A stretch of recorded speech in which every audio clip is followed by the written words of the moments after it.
If you go within like a quarter of the edge, it's kind of splitting hairs because that one's a little back, this one's a little out. Then you're not cheating too hard. Okay, so get another ½ inch out. Yeah, just go to like right here.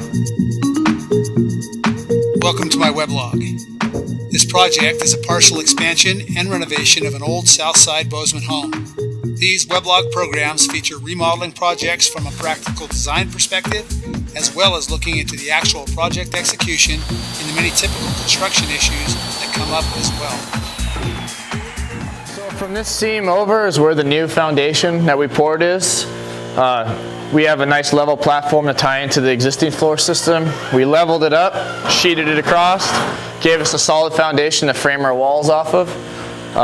Walls were framed, beam pocket was put in. That allowed us to set the steel beam to carry the new addition over for the floor system. From there, we framed our interior walls. The homeowners wanted to make this feel more open and inviting from the kitchen to the front entry. So we framed a large opening, basically matching the existing arch that was in the home, and then tied it all together. You know, you can see where the old dormer or stairwell ended right here. We moved it back and then created a dormer to create a lot of headspace. So right here is where we're going to frame some, 36 to 40 inch pony walls that'll be sheetrocked. Either that or else having pickets and balusters and having it open. Just kind of depend on what the customer likes. Same thing though, this will all be either vaulted or flat lid in here depending on what the customer likes. It'll just make the whole space feel larger at what we've done here. Basically tying in the old roof and the new roof right here.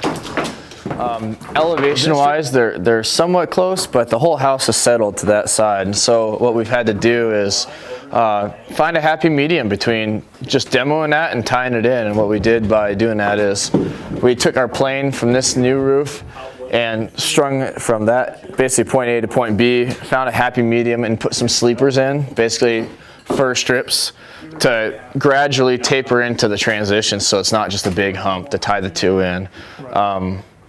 And it's really kind of trying to fool the eye there. Yeah, basically that's exactly what we're doing. And so I'm pleased that you are paying attention to things like transitioning messed up stuff to good stuff. Mm-hmm. That's a big deal to me, and I really appreciate that. Not everybody does that, but that's classic remodeling. Yeah, oh yeah, and just like what the guys are working with now, that room is basically trying to do an 8-foot level ceiling just where the collar tie is in it.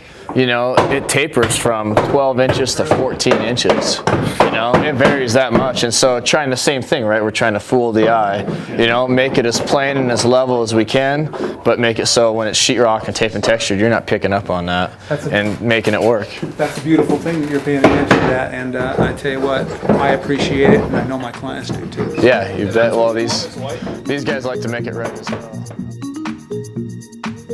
Our clients are making a big investment in their new home, and we are working hard to validate the trust that they have placed in us.